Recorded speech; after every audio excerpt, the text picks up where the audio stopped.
નમસ્કાર મિત્રો, ગુજરાતના સૌથી મોટા સમાચાર મળી રહ્યા છે. મિત્રો, અત્યારે વરસાદની વાત કરવામાં આવે તો આંબાલાલ પટેલે જે આગાહી કરી હતી એ પ્રમાણે આખા ગુજરાતની અંદર વરસાદ થયો છે અને ગીર જિલ્લો અને દ્વારકા જિલ્લાને તો હાવ ધમરોળી નાખ્યું છે. અને મુંબઈની વાત કરીએ તો 50 થી 70 લોકોના મોત થયા છે.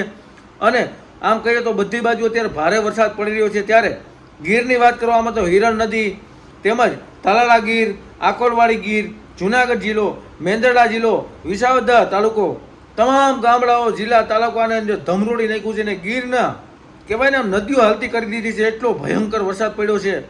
અત્યાર સુધીનો આ ચોમાસાનો સૌથી વધારે ગીરમાં વરસાદ પડ્યો હોય તો આજે 20 તારીખનો પડ્યો છે મિત્રો. અને અમુક ગામડાઓ તો જાણે ભેટમાં ફેરવાઈ ગઈ છે. દ્વારકા જિલ્લાના અમુક ગીરની અંદર ગામડાઓમાં પાણી થઈ ગયું છે.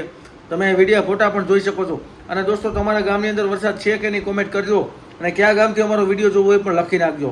ધન્યવાદ.